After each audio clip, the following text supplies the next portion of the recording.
So we'll bring the meeting to order. We do have in the room. My little bit of bribery for barbecue food kind of has been working, and the food is excellent. So those of you that aren't here today, you're missing out on an amazing feast, including cookies and cornbread. So welcome. So what he's saying is it sucks to be us. Yeah, right, exactly. All right. So has the agenda been posted? Yes. The next item is the Brown Act declaration. Do we need a motion on that? Mm-hmm. Okay, is there a motion on the Brown Act declaration? So moved. Second. Moved and seconded. Reverse roll call. Any opposition? Any abstentions? Okay, thank you. Oh my gosh. Exciting. Yeah. Next item, remember that. Next item is announcement to changes of the agenda. And I do have one announcement I'd like to add.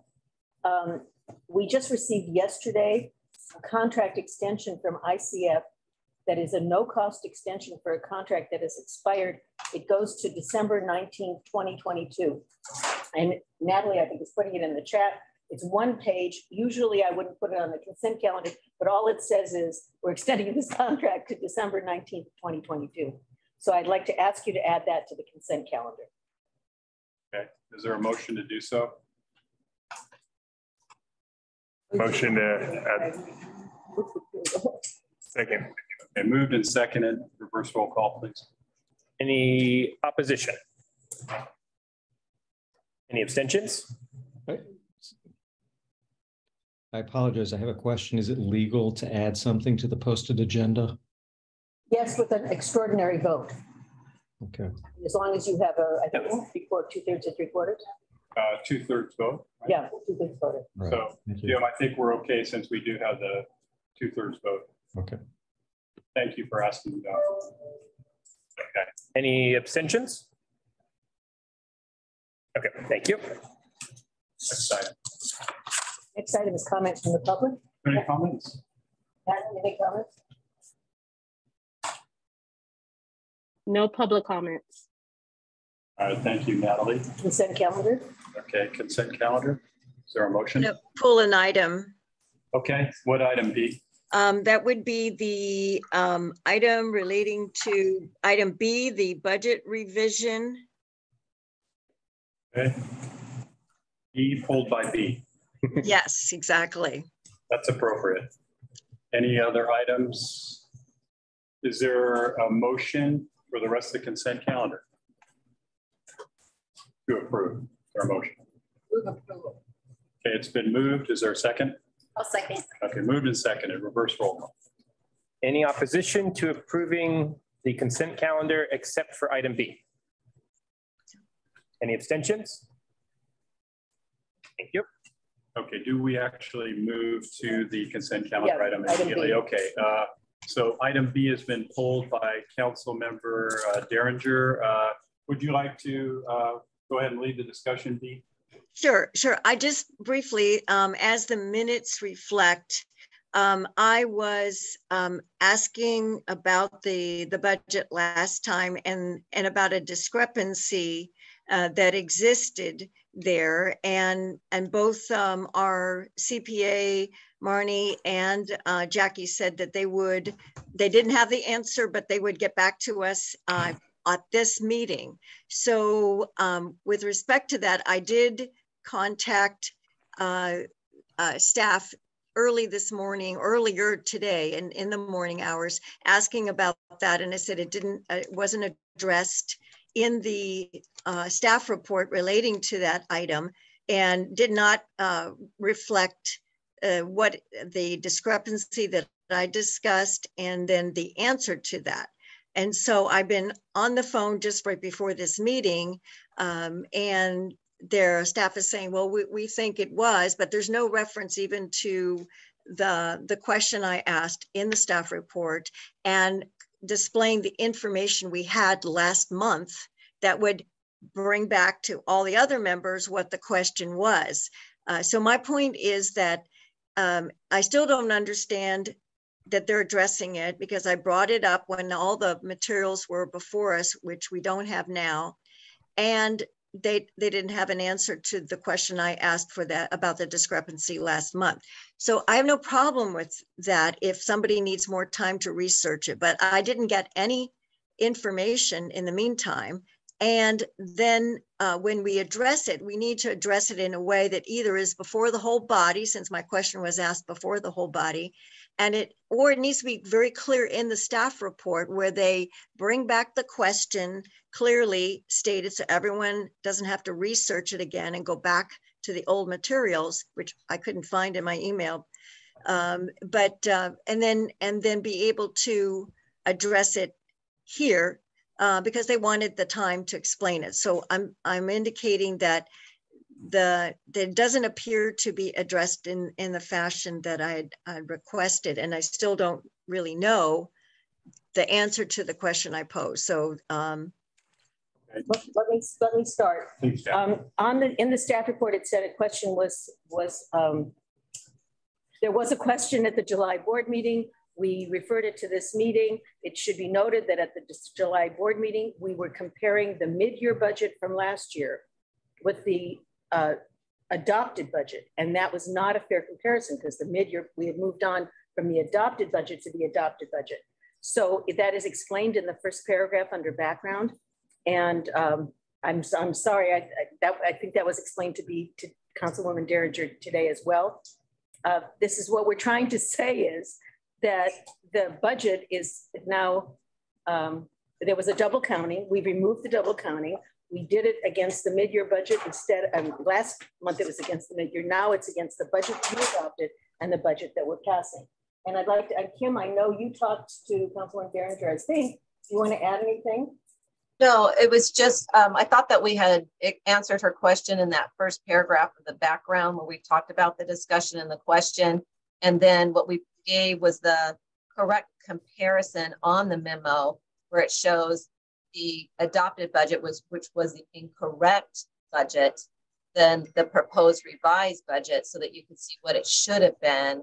And then it shows the difference of each of the categories. So we had the error was on the estimated expenditure, which is the equivalent to the contract amount of the $432,600. But then we also lost revenue. And so we went ahead and made that adjustment as well. So that gave your budget a balanced budget for what you would be approving tonight. Okay. My questions, as I recall it, without having to do all the research again, was that the management services amount that was double counted was supposed to reflect the Jackie Bacharach and Associates contract amount, correct? That's correct. And that's the $432,600. So I was pointing out a discrepancy between what was cited in our materials last month for the management services change and the amount of the Jackie Bacharach and Associates contract amount, which should have been the same, but weren't. And so, I mean, at this point in time, I'm saying it maybe there could be something explained. If I'm the only one that doesn't understand this, I'm willing to take this later, but I think it should be done just for a. It wasn't a straight taking the double counting off. We also took another contract off, and we also were comparing it last month to the wrong budget. So those are the reasons why. And I don't know if anybody else has a problem with that. We're just trying to clear up that you have a pretty balanced budget. So what you're saying is the delta that's been put back into our budget is accounted for in the new revised budget that we need to approve. Right. Okay. So apparently it's not just the per contract, but another amount that adds up to that $432,600. So do we need to show again that revised budget to show where the delta is, or is it pretty well explained? For me, I understand it, but. Well, it's up to everybody if somebody wants to make a motion. Yeah. Well, all right. Well, maybe, again, I don't want to take a lot of time, but I think for the future, if we can if there is going to be any future putting off a question, I think the question should be displayed and with the information that led to the question, and then you make the answer so that we don't have to just do all the research to find that answer in the body of a staff report. That's all. And that's so, really, okay, and then that's a good suggestion. We should be doing that. You're absolutely correct.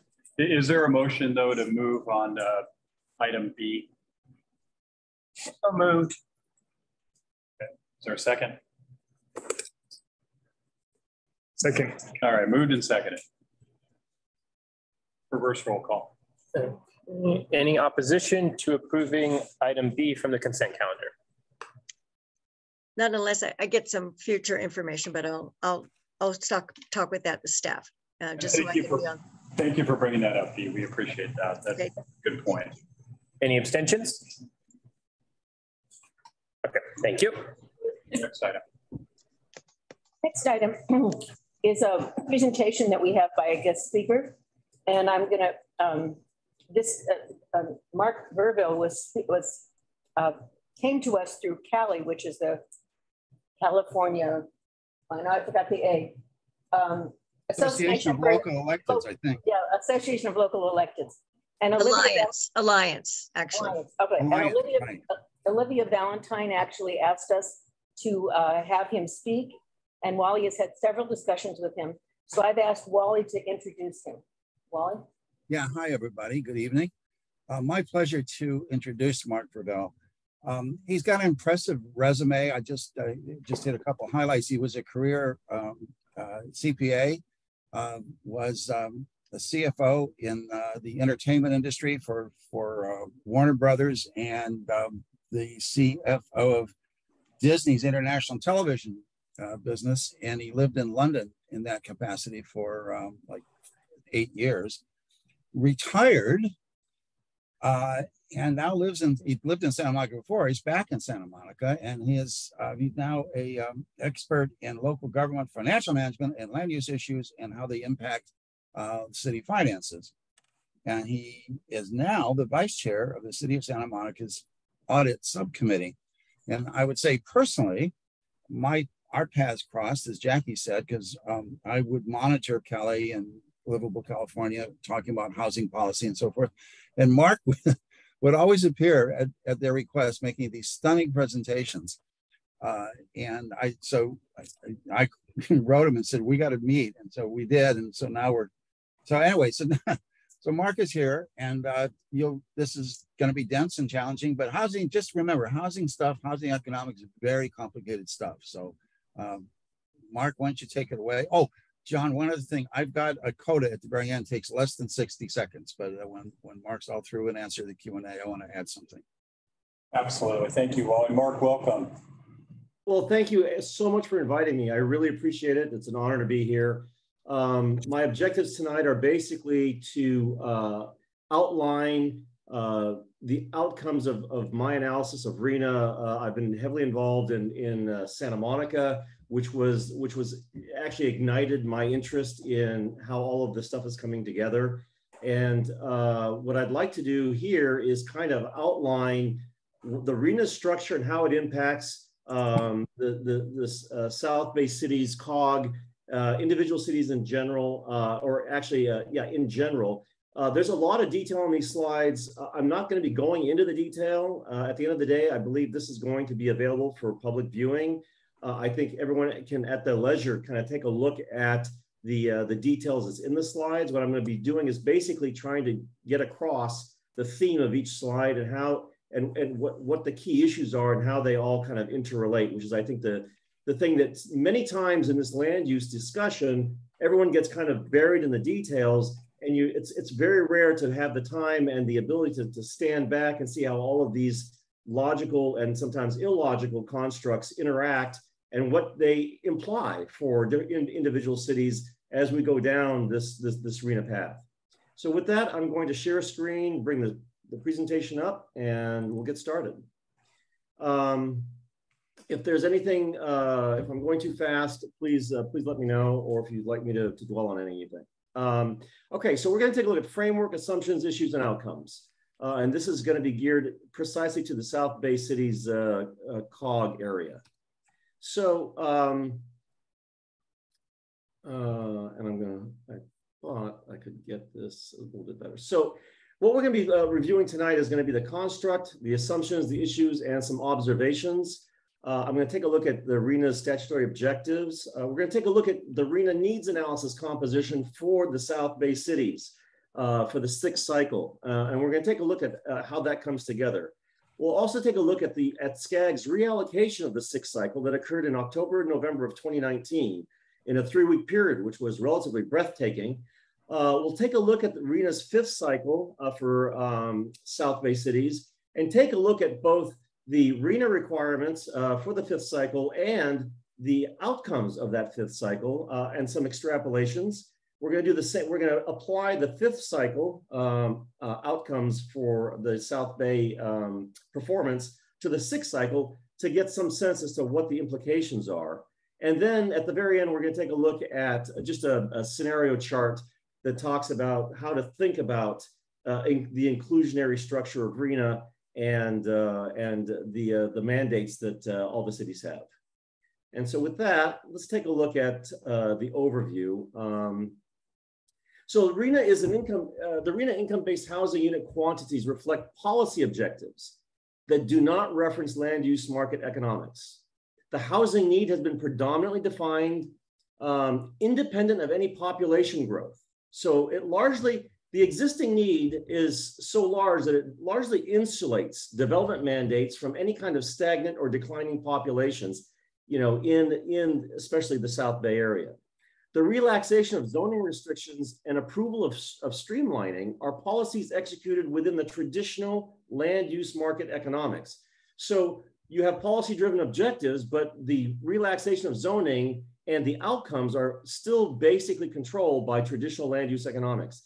What this means is that RENA's unfunded affordable housing mandates grossly understate the required market rate unit additions, and that those are far in excess of any stated market rate mandate found anywhere in RENA.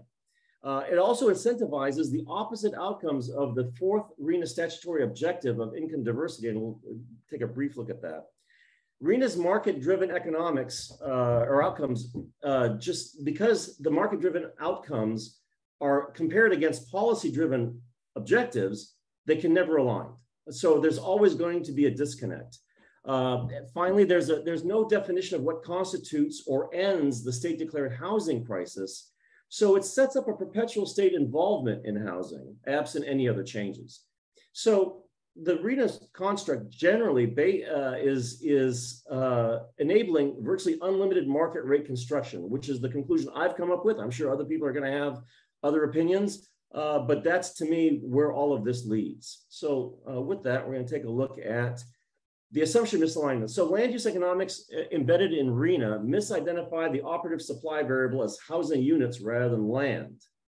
The housing units, because of the densification assumptions in RENA, the housing units have to be treated as interchangeable, but they don't reflect strong consumer preferences for detached single-family units driven by family and financial stability objectives. And so pursuing an urban containment strategy precludes the addition of new land supplies and the related transportation initiatives that have traditionally provided affordable access to owned family housing. So there's an embedded assumption here that everything goes rental because it's not about, there's just no provision for owned. And the exaggerated assumed levels of urban mass transit utility, which is basically bus stops within a certain area of the developments and with a certain frequency, are justifying parking eliminations to new multifamily developments. And the problem with that is that it's creating outcomes that are in direct contradiction to affirmatively furthering fair housing goals by denying equitable access to jobs and eventual transit electrification for the lower socioeconomic groups. So there are inherent contradictions in many of the areas that we're looking at. So let's take a look at RENA objectives overview. So the objectives, the unit distribution, SCAG was responsible for unit distribution, not coming up with the units, just unit distribution. And so they had to deliver this to California's HCD by November 7th of 2019. And this delivery, this document or this product had to satisfy 5 statutory objectives. Now, the November 7th date is going to become important in a future slide. And so basically those 5 statutory objectives, and I'm sure most people know this, and I'm sorry if I'm covering old ground here, are basically increasing the housing supply with a mix of housing types, promoting infill development, which is basically densification, promoting an improved interregional relationship between jobs and housing, i.e., reducing commuting times, allocating a lower proportion of housing to income categories that are overrepresented in areas. So for example, if there's a lot of market rate and just a low amount of affordable, this is supposed to like change those ratios. And of course, affirmatively furthering fair housing. So if we take a look at affirmatively furthering fair housing, one of the key objectives here is to foster inclusive communities that are free from barriers that restrict access to opportunity. One of the key things that I'm very concerned about is that the entire parking thrust of eliminating parking, especially in affordable housing projects, is in direct contradiction to this and is setting communities up for large problems, down the line when you've got this kind of housing that persists for 50 to 100 years. It's a very, very critical and issue that I think is not getting the highlighting that it deserves. So let's take a look at the needs analysis for South Bay. So the needs analysis that was included in the RENA framework is basically divided into 2 buckets: projected need and existing need. And so projected need is growth in population. Existing need is primarily transit and job accessibility. There's a bunch of other variables in there, including overcrowding estimates, and then everyone's got every city has some kind of catch-all residual distribution. Those are the 2 main buckets.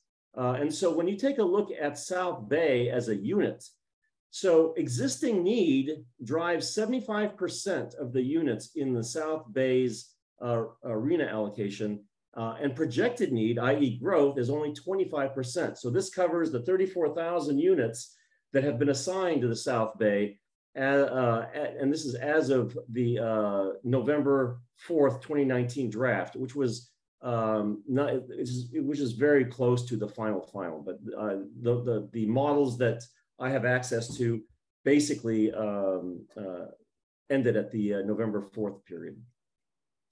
So when you take a look at this on a city-by-city basis, you'll see that existing need predominates and in some cities is the entire amount across the SCAG region.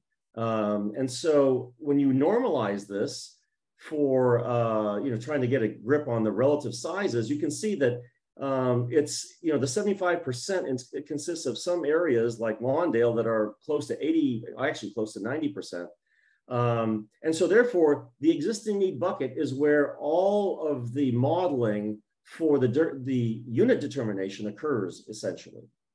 So if we take a look at the key takeaways from all of this, basically it says that regardless of the actual population forecast or outcomes, the highly malleable existing need model category will always provide a state imperative to relax zoning and eliminate local control. Audits of the state RENA targets are not focused on this modeling category of the existing need. The audits have been focused on data inputs or whatever, but the actual logic has not been focused on, and that's a very interesting omission when we take a look at the next thing, which is what happened in October and November of 2019 to the allocation of units to the South Bay region. Well, basically, in a 3-week period, the South Bay's RENA numbers were increased by 39% from 24,700 to almost 9,700 units. And as you can see, all the changes subsequent to that were basically just kind of, very minor tweaks, but it was that 1 3-week change that the entire thing kind of got turned upside down. And so basically, the composition of that change, when you take a look between projected need and existing need, projected need didn't change at all. It stayed constant at 8,600 units. It was the existing need that increased from 16,000 units to 26,000 units, which was basically almost a 10,000 unit increase or 60%. So a 60% change in allocation in a key variable over 3 weeks is really not indicative of a stable or objective process. There is a huge amount of subjectivity involved in all of this. And basically cities were just kind of, on the sidelines, just being told what this was. So South Bay was not alone. This shows what happened throughout the SCAG region. Now, only every other city is portrayed, but in a 3-week period, 154,000, almost 155,000 units were shifted out of the more peripheral areas of LA County and the SCAG region into the dense parts of the SCAG region. So, for example, Garden Grove received 13,600 additional units, but Lancaster was their unit requirements were reduced by almost 8,300 units. So you can see that basically everything shifted to the much more dense areas of the SCAG region. And all of these were executed throughout the entire SCAG region, only in existing need. There was no change to the population projections or projected need.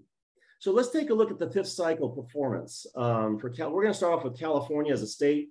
So California achieved 62% of its 1,195,000 RHNA total unit target.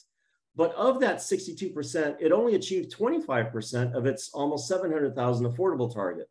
So the way that it achieved the 62% was obviously through a significant overbuilding of market rate. If California, so California's actual affordable inclusionary rate was 23%. Its RHNA rate embedded in the RHNA mandate was 58%. So if we took the 23% and we said that, and we assumed that California would have met its entire affordable target of 691,000 units, California would have had to have built 3 million units instead of the RHNA mandated 1,195,000. So the market rate units would have been 2.2 million, 2.3 million almost, which is 4.5 times the size of the nominal RHNA mandate of 504,000 units. So you can see what that dynamic is with the inclusion rate. And an inclusion rate of between 20 and 30% appears to be where developers kind of pencil out all of their economics. So if we basically took a look at South Bay, it's the same story. South Bay came in at 15.7% for an actual affordability inclusionary rate versus its 58% target rate.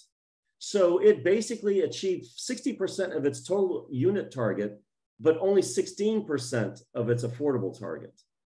If South Bay were to have achieved 100% of its affordable target using its actual 15% inclusionary rate, it would have built 26,000 units, almost 27,000 units against its mandate of 7,000 units.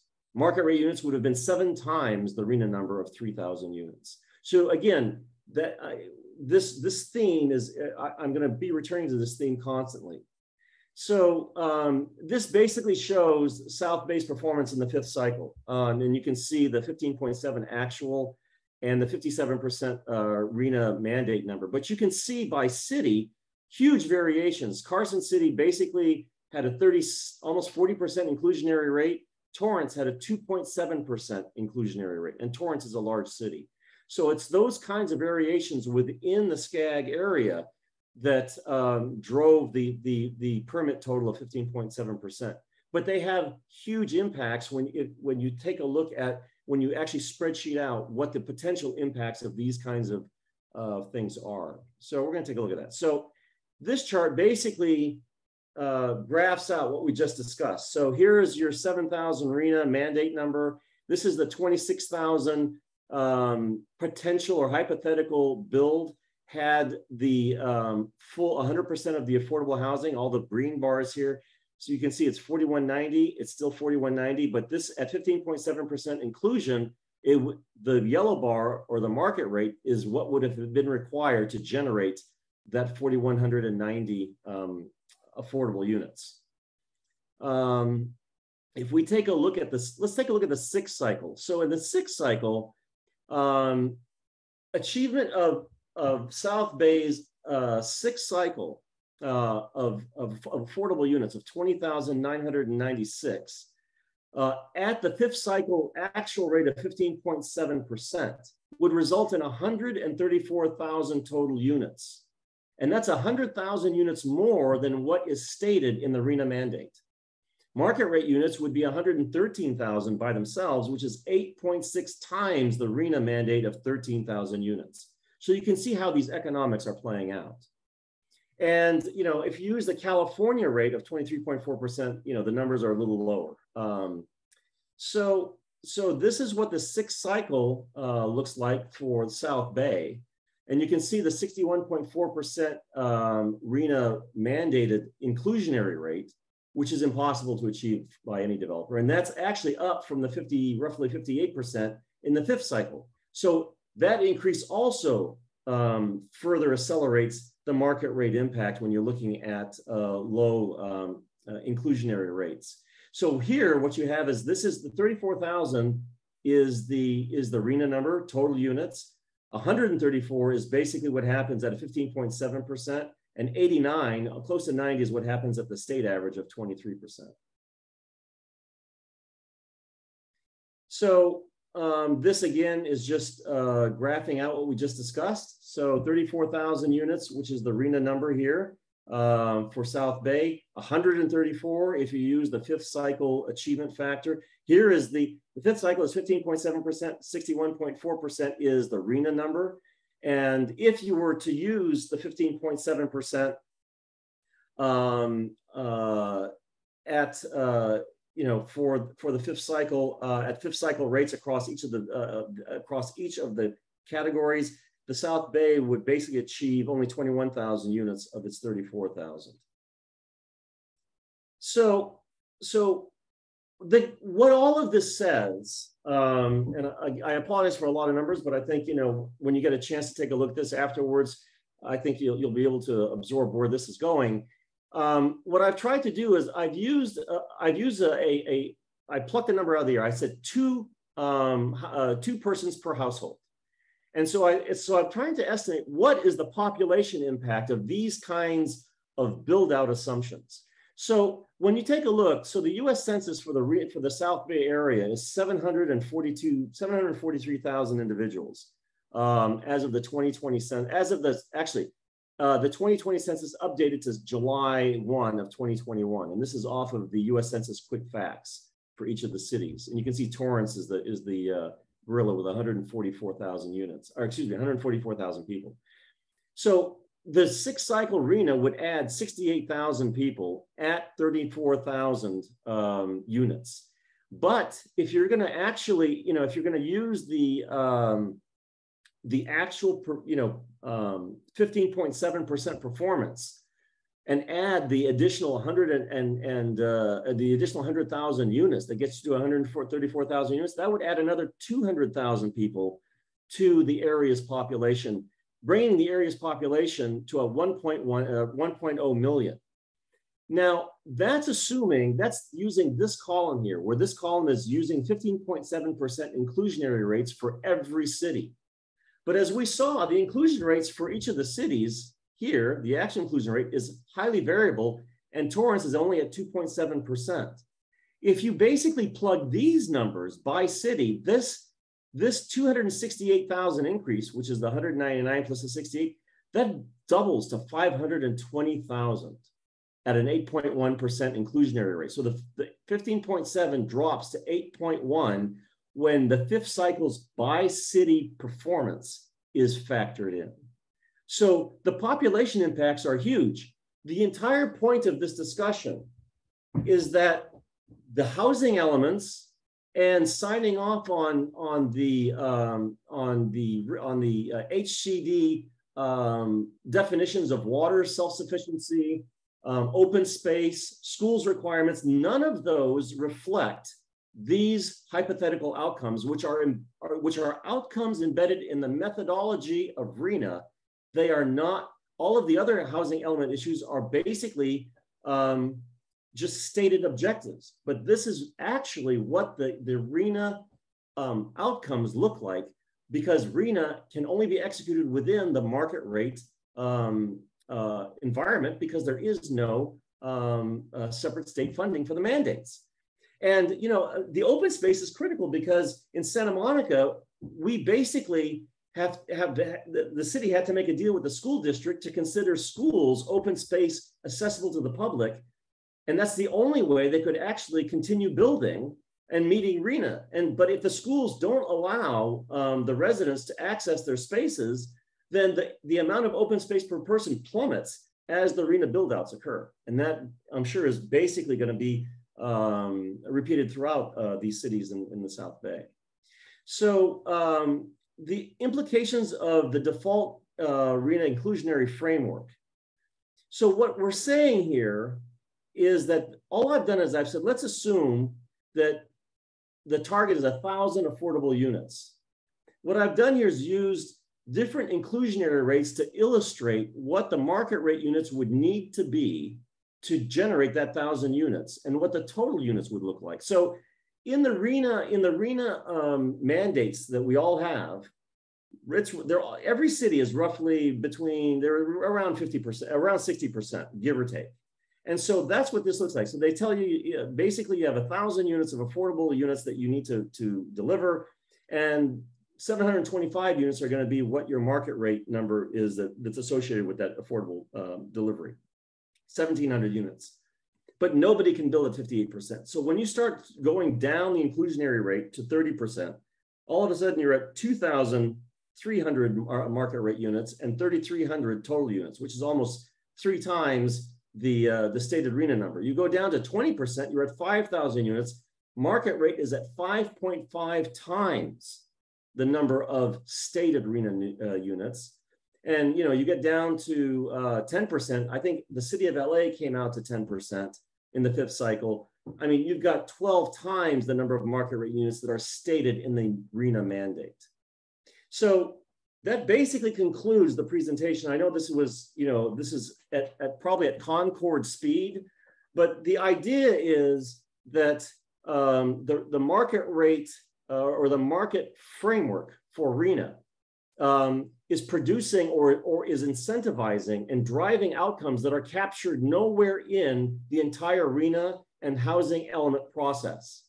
And that is something, and that is impacting, it impacts infrastructure, city budgets, as well as open space, and none of that is being, water, and none of that is actually being formally considered, which to me is a huge issue.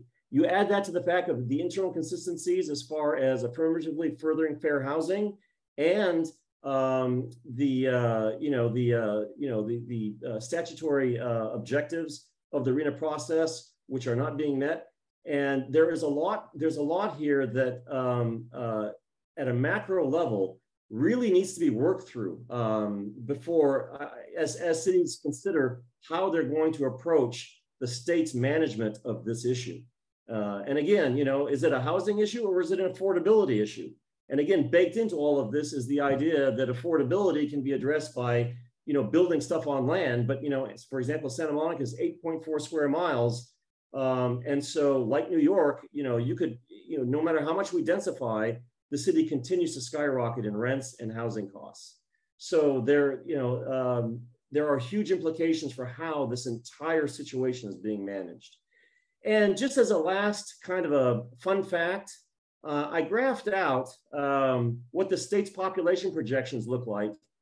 This was the Department of Finance population projections, year-on-year change as published in July of 2021, so a year ago. And so magically, I mean, here's the actual, so massive declines in state population, and then magically, with no stated economic turnaround criteria noted, it completely turns around and the state adds 4.4 million people between 2021 and in the 40 years to 2060. So even the inputs that are being used in the state projections, I think deserve a bit of scrutiny. And with that, I'm done with my presentation. Oh, Mark, that was great. And I think I'm going to randomly pick someone to give a synopsis. And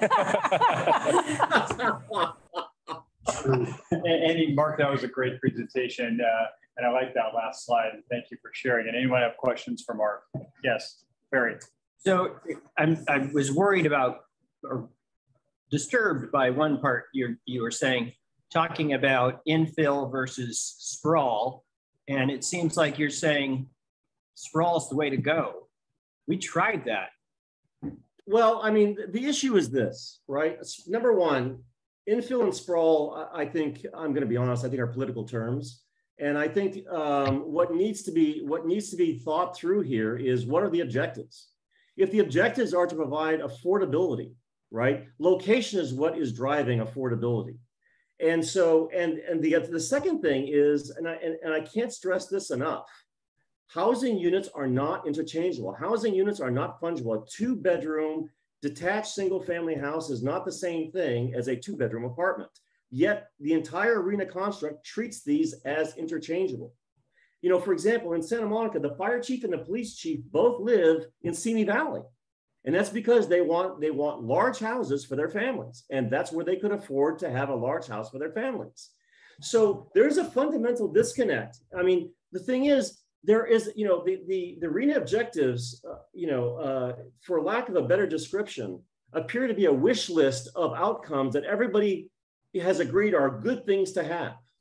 But what they have not done is those have not been married in any sense to the economic realities of how real estate and how housing works. And when you add to that, I have separate presentations that I've given to other groups. When you add to that the fact that affordability is being driven, affordability used to be, up until the 1980s, affordability, it's amazing.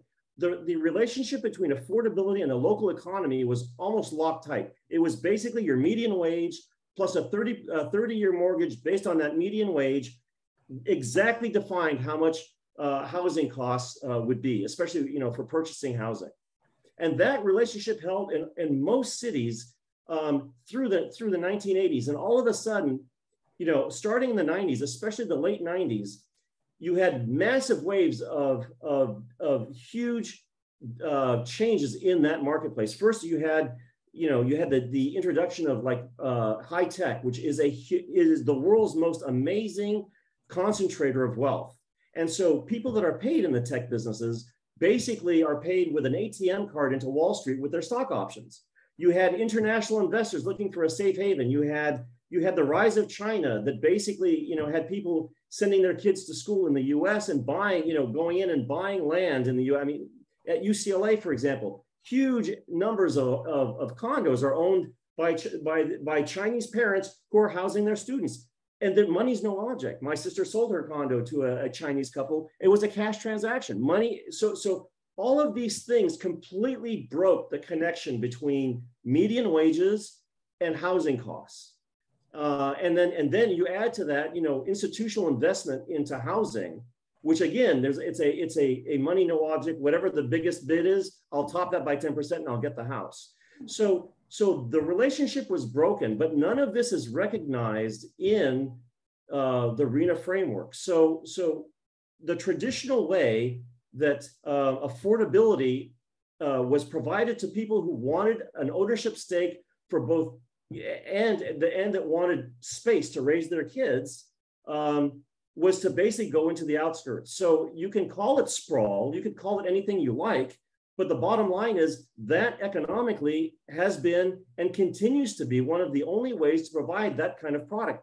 And the other thing that's really interesting is, like in Santa Monica, we have a person per housing unit ratio of 1.78, 1.9. It must be one of the lowest in the state. And what's happening is these are predominantly what's being built is studios, 1-bedrooms, and 2-bedrooms. But this is not a housing structure that is conducive to raising a family. And so what's happening is our school enrollment is going through the floor. So you know, these are issues that need to be reconciled. They haven't been reconciled. And while there are political objectives that conflict with what has happened in the past, I think people don't give enough due to the fact that what's happened in the past has been reflective of fundamental economics that are not being fundamentally changed in this new world. So I think that's something that has to be really deeply considered. That's a long, I'm sorry, that's a long answer. Yeah, no problem, Mark. You're very passionate about it and the information was great for the group. I think because of time, we'll need to move on, but if you wouldn't mind sharing your contact information in the chat so people can get a hold of you if you're so willing. If not, don't do so, but I'm sure people probably have questions for you outside of this meeting. But Mark, thank you so much. Again, thank you so much for inviting me. I so much appreciate it. Thank you. All right, thank you so much. John, in the interest of time, can I have my coda now? I want to do absolutely. Okay, this is really quick. And what Mark, of course, is saying is when the only way you can get affordable units is through a density bonus, the whole RENA thing doesn't look at the density bonus calculation. So you end up with all these more houses than what it is that they're telling you you have to build. The alternative would be they put their own money into it and pay for it as opposed to you giving the developer a density bonus. On the issue of sprawl, Barry, you and I should talk about this. Sprawl is not a place, it's a development pattern. And there's nothing wrong with building a complete community out on the edge in San Bernardino County. You can do that. So it's gotten a bad name. That's what we're talking about it being a political term. It is not. It is not a place. You can build all you want, wherever you want, so long as you build it right. However, let me just take Mark's data, and this is right here. Last Monday in the Times article, Newsom is caught between his two foremost priorities. So here, if Mark's data are right, applied from cycle 5 to cycle 6, we're looking at 290,000 more vehicles in the South Bay between the end of 2031. We're looking at my numbers here, 6 million metric tons of additional carbon, and we're looking at about $6 to $8 billion in consumer expenses that they won't be able to spend on anything else that the subregion will be putting into buying these cars that will come with the housing units we're talking about. So we're looking at congestion, we're looking at pollution, and we're looking at a ruptured economy. So that's why this is such a significant impact and why we got to take Mark's numbers seriously. I am working on a white paper called What Should Replace RENA? Stay tuned. I can't wait. Yeah, I'll talk to you about it for sure. And thank you, Wally. We've learned to put Wally in the middle of the presentation so we don't end on a sour note. Thank you. All right. So our next speaker is Pam Lee available? I can't. Yes, she's there. Okay, cool. So Pam Lee is a partner with Alshire and Winder, the law firm. They actually represent Rancho Palos Verdes and other cities. She handles a wide variety of municipal law, land use and planning, affordable housing, and labor and employment matters. She's the general counsel to Bell Canyon Community Services District and housing councils to the cities of Carson, Hesperia, and Paris. She recently spoke at the city managers meeting, and they suggested that she be invited here to speak to the South Bay COG's board. And with that, Pam, take it away. Thank you, everybody, for having me. It's an honor and a pleasure to be here to be able to speak with you all tonight about SB 9 and the legal challenge. And I think this is a great follow-up to Mark's presentation on the RENA numbers, because this is basically what the state has mandated in a statute form. And as a result of the state's misplaced priorities and objectives, and actually their miscalculations of the overall projected housing needs across the state for the next 8 years, it's resulted in a lot of different laws that have been passed of recent. And the most controversial of these has been SB 9. And so today's presentation is going to talk about the legal challenge. And I do have a short PowerPoint presentation for you. So I'm going to share my screen. And hopefully you can all see it. And if you do have a question, feel free to just chime in. I won't be able to see any hands that have been raised in the chat. So go ahead and shout out what questions you have. And we'll have questions at the end. So you may have seen this presentation already. I've presented it at Cali, one of the meetings, Catalyst for Local Control. I've presented it at Independent Cities Association and various other avenues and conferences, but I'm glad that you're here. And so to the extent that you haven't seen it yet, I am happy to provide this information and update to you. So basically, I know that you already are aware of what the state has done within the recent years, so I won't belabor that. But I do want to point out and highlight that this whole housing crisis, has been a result of a lot of mismanaged priorities over the past 10 to 20 years. One of the largest has been obviously the dissolution of redevelopment agencies that has basically funded affordable housing, for the past 4 decades or so. And with the elimination of that and funding sources and land banks, there has been very few opportunities for developers and private parties to actually engage in meaningful development of affordable housing. And so I think without that, there's a lot of pent up demand for that. And I think the state is trying to legislate around that without really focusing on a lot of the underlying problems that we're seeing. Most of it is market driven as well. And Mark shared about that earlier. But I think what the state has viewed as hindrances to housing and affordable housing have been mostly overregulation by the local government, as well as a lot of NIMBYism. And to the extent that those exist, I would say that they're only minor factors in the overall scheme, especially at this point where we all recognize that housing is certainly an issue, and particularly affordable housing. And so what the state has done recently to try and address these concerns is really trying to take away local powers of municipalities and local agencies with the passage of SB 330 and the continuation of that under SB 8, really to freeze land uses at 2018 levels, and also prohibiting a no net loss residential capacity and approving ministerially housing developments that meet certain requirements. I think it certainly is a good effort on paper, but it just doesn't pan out. And I think we're seeing a lot of the issues and problems arise out of that.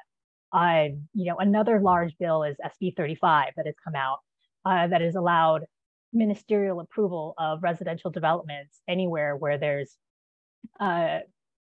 land that's been zoned for residential purposes and even mixed uses. And all that being done ministerially and obviously without secret review. That's been very problematic. And particularly one specific example is that I've had to deal with a client up north that had a ministerial approval process for 2,400 unit development. And it was basically at a site of an old former commercial shopping center. And there was contamination under the property due to various existing uses that had since ceased. But obviously the city could not deal with it on an individual and a sequel level. And so basically the developer was looking to self-regulate, and there was no public hearing process for it. There was no ability to object to any of the developments. The city couldn't apply a lot of the development standards that normally would have addressed all these issues. And normally a 2,400 unit development would have been a specific plan type of issue involving years of planning, research, and consultants. But that couldn't happen under SB 35, and the developer was able to get it approved ministerially. And now we're facing a huge problem because the city has to deal with the fact that the continuing contamination is an issue, and the developer has finally come around to getting it addressed in a way that's actually responsible for the community.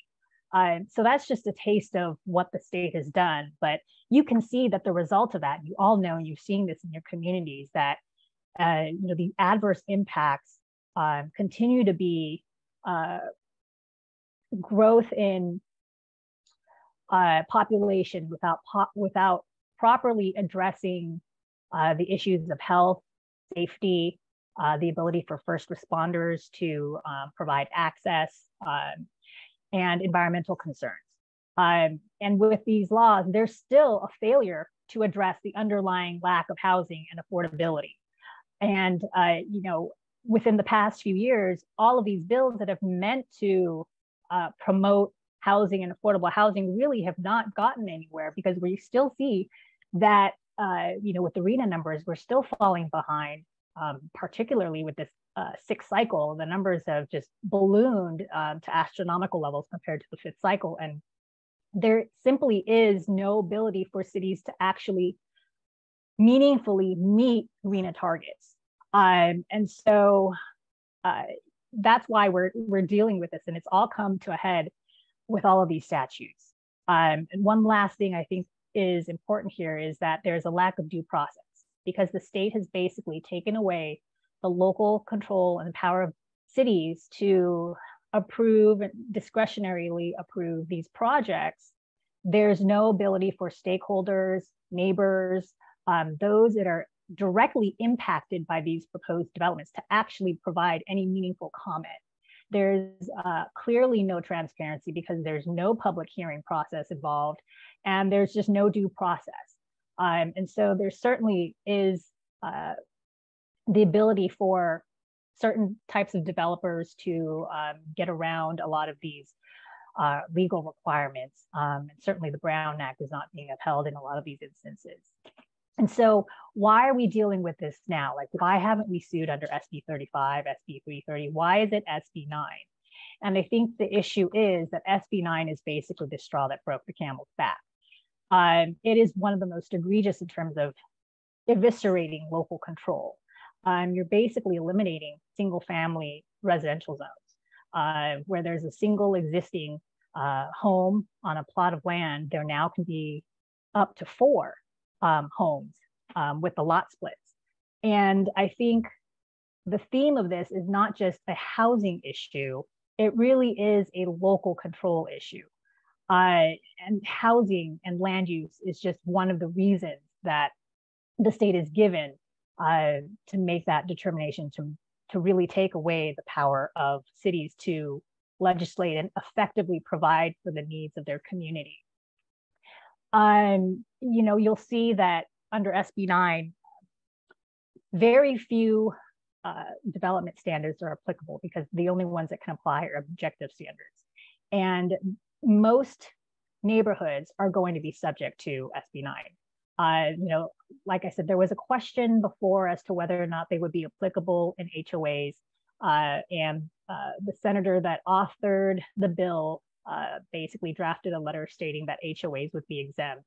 But that, of course, doesn't have the force of law and effect. And in essence, what is in the statute reads that it is applicable in HOAs. And I think there may be clarifying legislation as a follow-up to SB 9 that really makes that clear, that there are no exceptions for those properties and lots that are located within HOAs or that are subject to HOAs and various covenants. You know, and with the fact that now there's up to 4 times as many homes that can be located within an existing neighborhood, how does the city deal with that? Under SB 9, you're not allowed to deal with that, at least not on an individual basis. You see that cities are only allowed to deny a project if there are significant, objective, and unavoidable adverse impacts, but you're not going to be able to make that finding on an individual basis with just 1 lot split or 1 or 2 additional homes. But to the extent that SB 9 can apply within an entire neighborhood where every other lot can be split and every other lot can contain at least 2 houses, that's a definite more than doubling of a potential population within the neighborhood. Of course, you're going to see the adverse impacts on a cumulative basis with the increase in sewer needs, water needs, first responders, emergency access, parking. All of those adverse impacts are not being addressed, and the city is left with a bill because the state has basically said this is a problem that the city can't require the developer to deal with. And of course, it ultimately ends up being another unfunded mandate on cities where local communities already have budgets that are stretched thin to cover the existing costs in face of, you know, rising, expenditures within the city. And the fact that with housing elements needing to address the increased capacity for these additional arena numbers, a lot of commercial centers and retail centers that are traditionally their generation of revenues and taxes for cities, they're needing to be rezoned or overlaid to the extent that there may be housing on these properties. I mean, the best example is AB 2011 that's currently passed. I think it's going to be ultimately approved and signed by the governor soon. And that bill allows by right development of housing and affordable housing on land that is commercially zoned for retail, office, and other types of development. So we're already seeing what we predicted would be the intrusion of the state upon local control, not just with residential land use, but with commercial land uses and other retail centers as well, in order to address a problem that we believe that the state has kind of created. So ultimately, what are we doing about it? There are 6 cities that have signed up to fight the state on SB 9, basically stating that it is illegal and unconstitutional. But we've divided it up into 2 lawsuits, one for general law cities and one for charter cities. You are already well versed in the differences between general law cities and charter cities.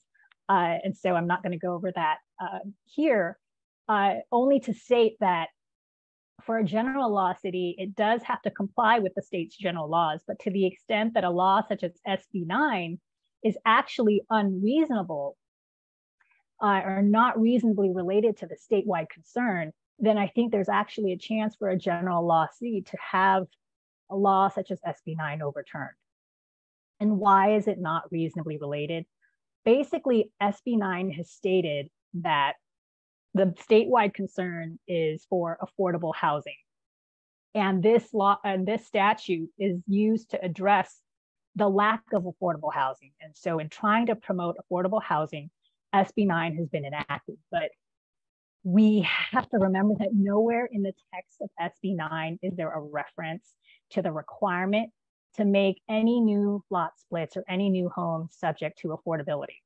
There's no requirement there. The only reference to affordable housing in SB 9 is a fact that you can't demolish currently existing affordable housing in order to build new housing. That's it. And so as a result, we don't believe that it's reasonably related to the statewide concern of promoting affordable housing. If you're going to build housing through SB 9, it's most likely going to be market rate. And particularly in cities in the South Bay area, I mean, where land is just expensive and cost of housing is 20% higher than some other regions in LA County. We know that a lot of these,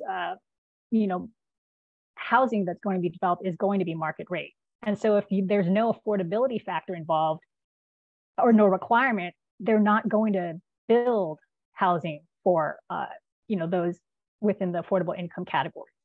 That's just the way the economics work. And in fact, Temple City, I really like this story because Temple City said, well, under SB 9, if the goal is to promote affordable housing, then we're going to require affordable housing units that are built under SB 9 to be subject to affordability covenants. They submitted that as part of their housing element update, and HCD's response to that was, well, we think that your SB 9 ordinance is illegal. And it's illegal because you have affordability covenants. And as a result, we don't think it's economically feasible for a developer to build housing under your SB 9 ordinance. And therefore, we think that your affordability covenants have to be removed. So I think the problem is that the state is trying to mandate affordability while at the same time saying that, well, if you're mandating affordability, it's just not going to work. So out of, one hand, the left hand does something, the right hand does something else. It's just not reasonable for the state to make those claims and to require cities to build, not necessarily build, but plan for affordable housing when they're taking away the means for cities to do so. And that's what SB 9 is. You know, it's a mandate to promote affordable housing while at the same time taking away the local control and the ability of cities to actually produce or promote and plan for affordable housing. And the two cities that have signed up initially for the general city lawsuit include the cities of Lakewood and Rancho Palos Verdes. They're both built out cities, and you know, it really is an issue where there just can't be more housing that's available. And I think it boils down to the fact that because the law has not been reasonably related to promote affordable housing, then this is the issue that the state has to deal with. And that's why SB 9 is improperly passed. We don't have a hearing date for this lawsuit yet. It is projected to be at the end of summer 2023. So I know that there have been questions about cities joining at a later time. And so we do believe that there is time to join the lawsuit to the extent that a general law city is interested. We would amend the petition. And so within that time frame, I think there's still an ability for a lot of cities to make that decision. And I think, frankly, a lot of cities are deciding after they get their housing element adopted. And so come October 15th, I think there will be a lot more cities who are seriously considering joining, because they're hoping that by then their housing elements would have been adopted and approved and certified by HCD. You know, an important thing to remember here, though, is for charter cities, they have a much higher chance of prevailing on this, because not only is it something that's not reasonably related to statewide concern, but if you are a charter city, the state basically has to make the finding that this is not, this is a narrowly tailored law that, you know, has tried different avenues, and it is the only way to interject its control over a city. And here under SB 9, they simply have not made that finding. I know for some of you legal buffs that may have remembered the city of Anderson versus the city, or not city of Anderson, but Anderson versus city of San Jose case that came out in 2019. A charter law city actually challenged the state with respect to one of their housing laws. And the Court of Appeal basically said, the state has made its findings that this is a matter of statewide concern. And so therefore it's a proper statute and we're not going to review it. The difference here is not that we're arguing that housing is not a statewide concern. It is. We all agree that it is, and we all agree that we need to find better ways to address the housing issue. But what we're arguing in the lawsuit is that it's not narrowly tailored to avoid unnecessary interference into local control and local governance. And if you can remember, narrowly tailored is language that has been borrowed from cases that deal with First Amendment rights. And with First Amendment rights, you have a very high threshold to prove that your law in interfering with somebody's First Amendment rights is absolutely necessary. And so the courts apply a strict scrutiny threshold to determine whether or not that law is appropriate. That same language is used here for statutes that impose upon charter cities. And to the extent that a state law interferes with a charter city's local control, it must be narrowly tailored. It must rise to the level of strict scrutiny that courts typically use. And I'd like to note for everyone that in California, the state, the courts have not dealt with these two prongs. They've never really dug into the fact that a law that has been enacted by a state is narrowly tailored or not. And so I think SB 9 is very ripe for adjudication, not only because of the issues that are involved with housing and really stripping away a local government's local control, but they really have not met the requirements that have been stated in case law. And I think this is why it's important to really challenge the state now, because what we're seeing is a continuing pattern of additional statutes that are coming out every legislative session that continues to chip and crack away. And at this point, using a bulldozer to race through local control. I think one of the cities I spoke with basically said, well, what can we do? We've already tried challenging the state on various issues and we've lost every single time. So what we need to do is show them that we're exercising our local control and that we're doing the best that we can in order to address these housing issues. To that, I say, that's true. We do need to exercise our local control. But when the state is continuing to take away the tools that cities need to exercise their local control until there's nothing left, until the state is the only entity that basically makes these land use decisions, what are cities left to do? How are cities left to act to govern their communities and to provide for the needs of their constituents? And they can't, and it becomes incredibly crippling for a city. And so I think that's the main focus of the SB 9 lawsuits. It's really not just a housing and land use. It really is a local control issue. When the state continues to strip local control, there really is nothing left for the cities to do. And currently we've got cities of Carson, Redondo Beach, Torrance, and Whittier involved in the Charter City lawsuit. And we have a hearing date of April 2023.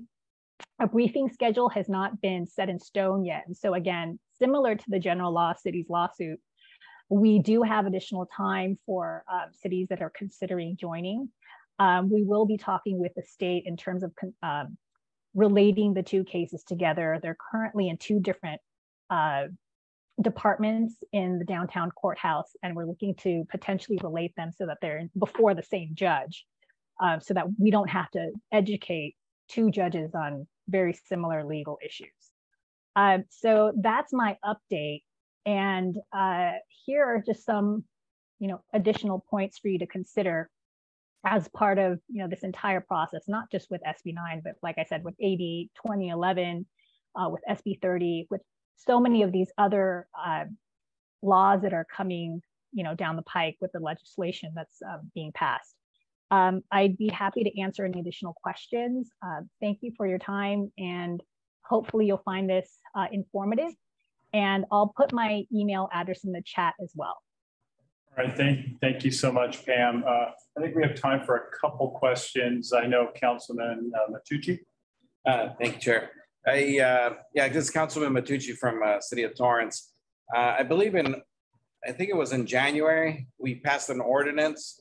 I believe it might have been an emergency ordinance to help control some of the negative effects of SB 9.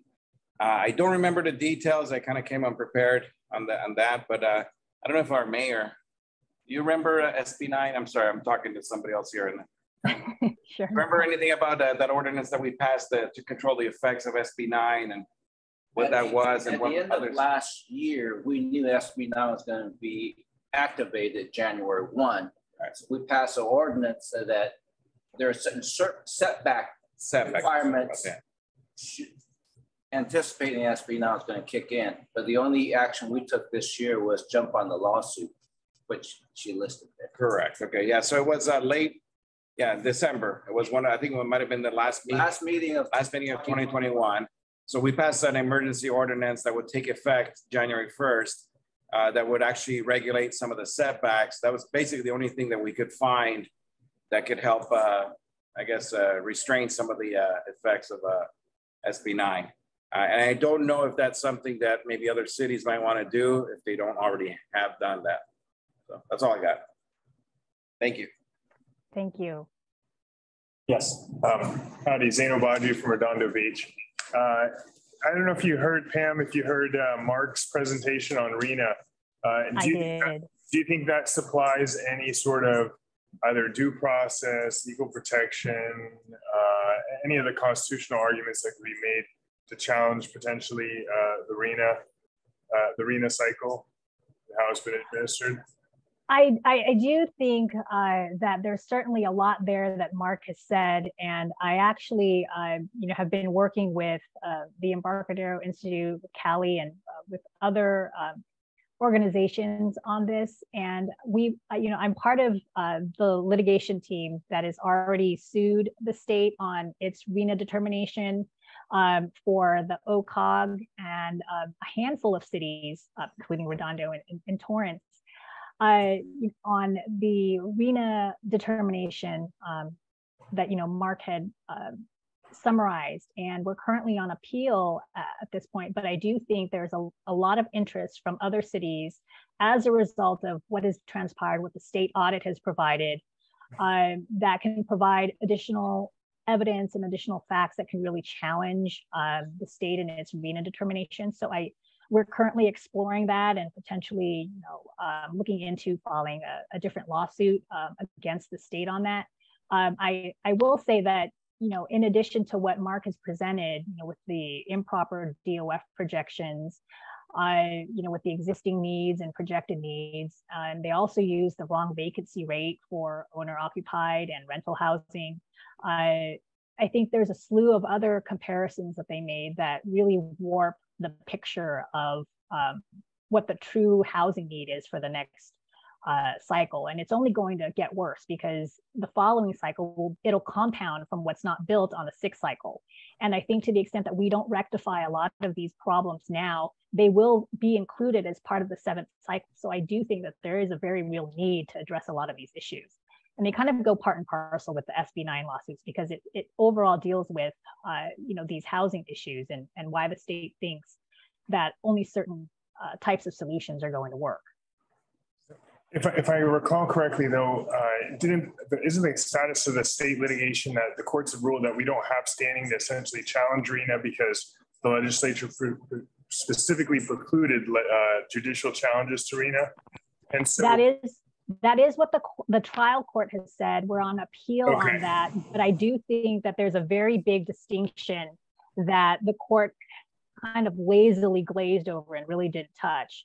And they relied on City of Irvine and versus SCAG, and now the City of Coronado cases to make that determination that judicial review is not possible. But if you look at the statutory construction of Government Code 65584, which talks about housing elements, we're not suing a council of governments like Irvine sued SCAG and Coronado sued SANDAG. We're suing HCD. They're completely different processes. The judicial review component that was removed from the RENA allocation process by a regional council of governments. There was an administrative review process that still exists today where you can basically appeal your RENA allocation as an individual city. It's a very extensive administrative review process. There is no such thing at the HCD level. So there's a big distinction there that I think that appellate courts will look into, and that's basically part of our briefing. I get that. Sorry, Pam. I wasn't trying to get you to defend the appeal, and I'm certainly on board with any appeal and all litigation that we can bring against the state on these subjects. My question is, though, have you all thought about bringing suit in federal court on unconstitutional grounds to the extent there could be any basis to do so that you could draw potentially a more conservative judge who's not on board with this, hey, the state has plenary powers to do whatever it wants in the name of housing? We've thought about doing that in federal court to the extent that, due process, equal protection laws are usurped through this ministerial review process. But I think that has to be further explored to the extent that there's an actual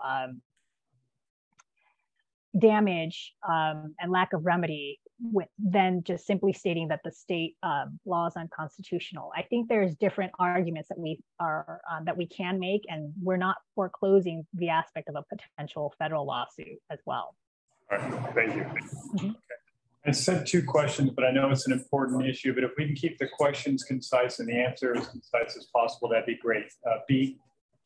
Okay, my question, I'm going to try to be as concise as possible. I'm a deputy district attorney, and so we do cases involving fraud, where there's fraud in the inducement Has there been any case law or any consideration of any arguments whereby there is a fraud argument for SB 9 insofar as there were various fraudulent statements made to induce legislators to vote for this bill, one of which you mentioned about saying HOAs would not be included.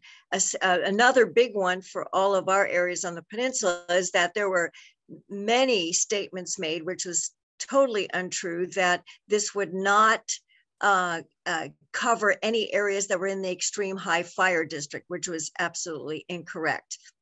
So Right. is there any legal argument that could be added to any lawsuit that would essentially vitiate this particular ordinance because it was perpetrated by fraud? I certainly think that's a very interesting argument that can be made. We haven't explored it, but I do know fraud and the inducement does require a very high threshold of intent. And that would be very difficult to show at the state level that there was an actual intent to do so. And to the extent that there is any evidence, I'm sure the staffers at the state level probably wiped it clean. But I do think that it certainly is a creative argument, but I just don't know how far along it would go in court. Okay, thanks. All right. Alex, do you have a question? Yes, just to clarify, so for the general law city, so it's still time for us to be joined the lawsuit? That's what I heard? Yes, there is still time. A hearing schedule has not been set. What we would do is whatever cities would like to join either the general law city or the charter cities lawsuit, we would just amend the petition and get the group of additional cities involved. And that's how we would proceed. We actually did that with the OCOG versus HCD case, and we would be able to do that here as well. Okay, so good. So maybe my next city council meeting on the 13th, I probably will bring it up because we are general law city, so we would love to join the lawsuit. Cost. Yeah, okay. Thank you. Great. And Jim, to ask questions, you have to show yourself. I'm just kidding. No, I don't do that. I'm indisposed. Oh. I'm just going to piggyback on the last question. What is the benefit of joining the lawsuit? I think one of the biggest benefits, whether or not you join, if the lawsuit is successful, it will invalidate SB 9. So in that sense, you don't have to join to reap that benefit. But I think the added benefit to that of joining is one, the sharing of costs. And right now we're estimating $30,000 to $35,000 per city. And we have 6 cities so far. The cost can only go down from there. And so to the extent that the city is considering that, that's what the costs are. But I think the added benefit, more importantly, is the fact that cities would be able to show a more united front. I know for SB 9 that there were 200 cities that wrote opposition letters to the state for SB 9. But in terms of the actual lawsuit, when we only have 6, that doesn't really paint a united front picture to the state or to the AG's office. And to the extent that we can get any additional cities to really join in the effort, I think that really does show the state that there are, these cities mean business, and it really is an issue of local control. And so I think that's one of the more important messages that needs to get across. Okay, thank you.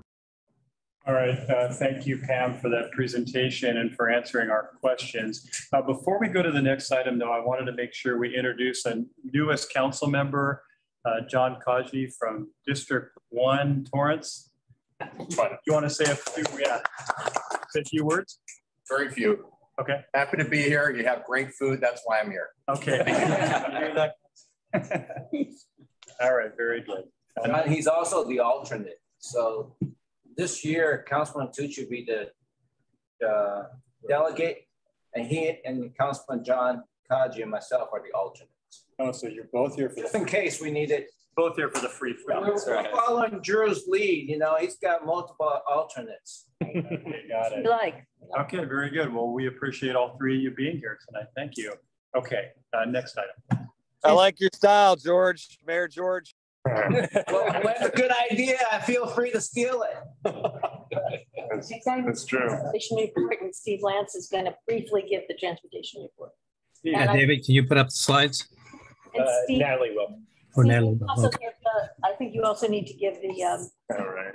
the other report, the transportation committee. Yeah, oh goodness. All right, let me get through the Metro Board items of interest. The Metro Board met today. Next slide.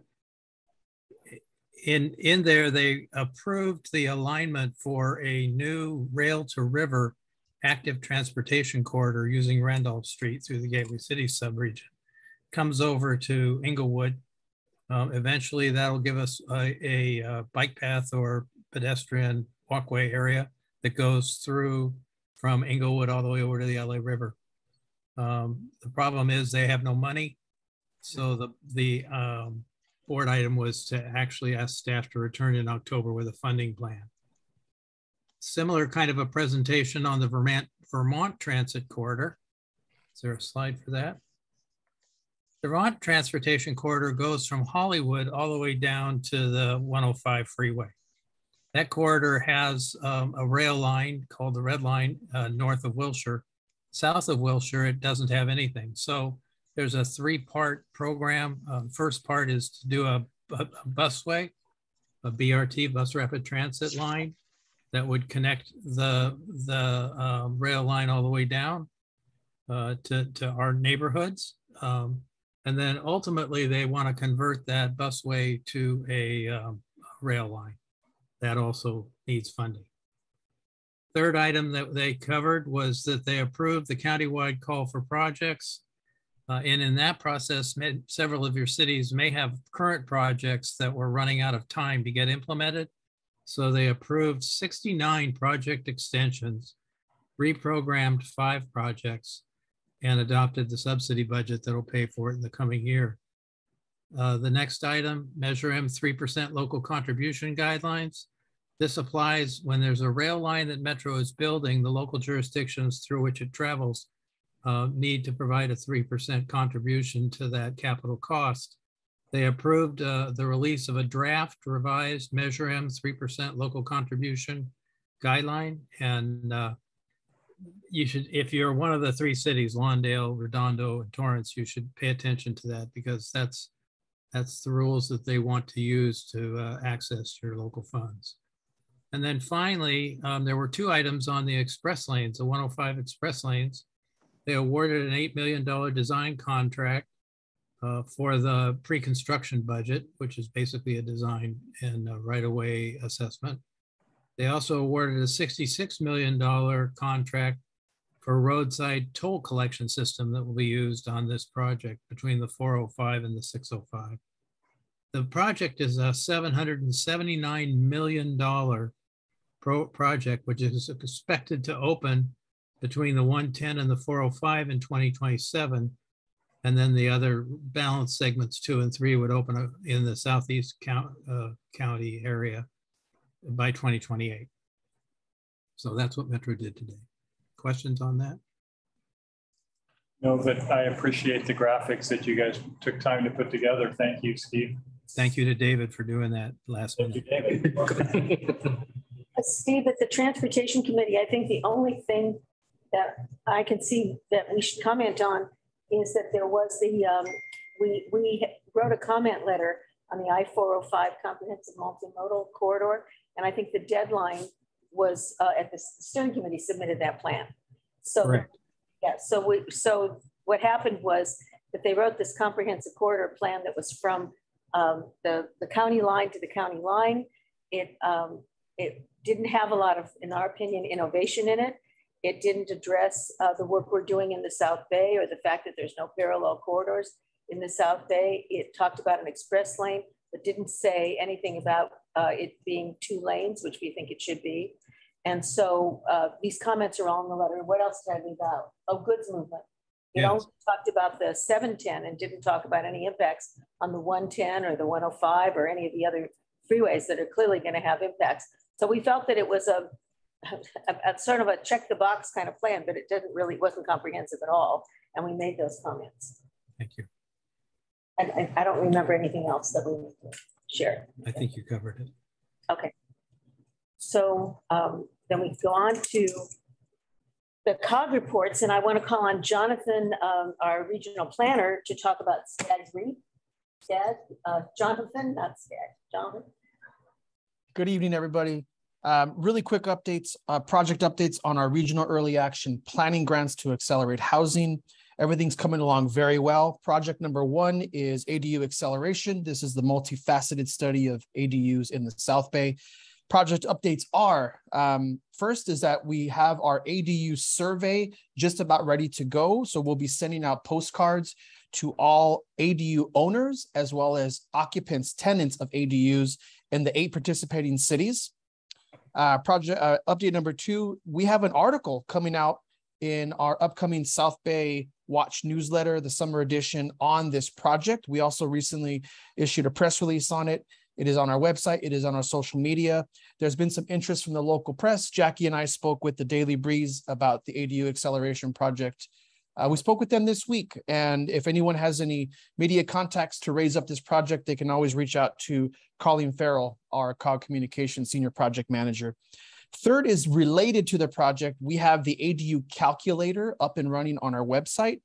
This is something that is funded by the Chan Zuckerberg Initiative. It is expanded out of Northern California, now statewide, and it has been brought to the South Bay with that funding. There is no cost at all to any city. It is a tool to assist homeowners in assessing the cost to actually build an ADU from permit to construction. And it is available in English, Spanish, and Chinese, and there is a direct link on our website. Currently, there are 6 cities participating from the South Bay: Torrance, Inglewood, Manhattan Beach, Hermosa Beach, Rolling Hills Estates, and Rolling Hills. Second project I want to brief you on is the Housing Education Forum. This is workshops and online resources to inform discussions about housing options in the South Bay. We have formed our advisory committee, and the advisory committee is helping us develop our educational sessions as well as recruit guest speakers. We have a city council member, we have a couple planning commissioners, and we have a community member / COG staffer who's helping us out on that committee. We had our first work group meeting this week. Everything went great. We've started to evolve the program. We are planning our second work group meeting for mid-September. So everything is looking good with housing education. And then the third project update I'd like to give you tonight is for commercial redevelopment into housing. That's our most ambitious REAP project. It looks at identifying underperforming commercial segments and seeing about their potential for redevelopment into affordable housing. Participating cities are Manhattan Beach, Hermosa Beach, Redondo Beach, El Segundo, Carson, and Hawthorne. Our consultant, Studio 111 and Cosmont, they are busy at work developing the draft feasibility criteria. So there's a couple different levels. There's a fine grain kind of top level, and there's a bigger picture broad level, basically figuring out how to identify these sites. So that is in the works now. Every time we meet with them, it gets better and better. And I'll be reaching out to the 6 participating cities very soon so that I can set up meetings with our consultants so that the cities can start to narrow down and identify particular priority areas from this first pass through, so the consultants can focus on that for potential redevelopment. That's my updates on REAP. I'm here to answer any questions you may have. And I want to add one thing, because I always do. We had a meeting yesterday with SCAG, on REAP 2, which is, if you remember, the name is called the Regional Early Action Project for More Housing. They've extended the dates on an early action project. We won't be able to even apply, I think, until at least February. So any money we're going to get from this is not going to come for a very, very long time. And the guidelines are still not defined. So we're waiting and waiting and waiting, and nothing is moving. Got it. Jonathan, thank you. Anyone have questions? All right, it looks like you're off the hook on questions there, Jonathan. Thanks, everyone. All right. Ronson for Homo Services. Yeah, some quick updates. The city manager, your city managers and homelessness staff should have gotten an email already this week from the county about Project Home Key 3.0, which is the next iteration of Home Key. They sent out a survey to gauge cities' interest in participating in round 3. I guess it's kind of worth mentioning also like Redondo Beach's experience in that. Even if, say, your city chooses not to participate, it doesn't stop a developer from coming into your city and purchasing a property and developing it into Home Key 3.0. So Redondo Beach took that into consideration when they were doing when they were presented with the home key project in Redondo Beach. One of the things I wanted to ask the group was if there's any interest in maybe touring a completed home key site. There really isn't one in the South Bay that I'm aware of. There are projects being developed, like the Redondo Beach one. There's one in Del Air. There's one in Inglewood and one in San Pedro. The Carson one got put on hold, so we would have to go outside the area to see a completed home key site. And don't confuse us with room key, which were more interim shelters. So yeah, I personally haven't seen a completed home key site yet. But if there's interest, we can arrange like a tour. Yeah, okay, right. Good. Yeah. All right, so that's that. And if you're, there will be other tours that we're planning though also. So watch after Labor Day, mental health facilities. We thought it'd be good for you to go see these things and get a better feel for what we're talking about. So watch for notices. Yeah, so yeah, what Jackie's saying is I'm actually working with DMH Providence to maybe put together a tour for mental health facilities. There's like privacy issues. It's kind of tricky planning these things, but we want to show and tour what our facilities are and where the gaps are, so that we can get the county to bring more services to our region in terms of mental health. I know that's a very pressing issue for a lot of y'all, so we're working on that as well. And while I'm thinking about it, I'll just throw in new delegate Matucci. It might help sometime if we could get a Torrance Transit bus, if there's enough of us. So I might call on you or Gardena to help us with the vehicle. Not to drive one, we're short. Yeah, I'm going to do that on Saturdays. But anyway, we might be looking for a van or a larger vehicle. Yeah. I'm sure we can arrange that. Thank you. And then just quick update on Client Aid. Client Aid continues to do well. We're actually at the 13th month mark of when we started Client Aid. For those who are kind of new to it, the COG provides through the Innovation Fund security deposits, application fees for apartments. It's crazy that these things aren't offered already. So like you have a Section 8 voucher, you actually don't have a security deposit. So you can't even get an apartment. So we're bridging that gap. And so far the program is doing really well. Out of all the aid that we've given out, on average, you give out about roughly a little over $1,000 per person. So not too much. We've housed about 80% of the people that we've given aid out to.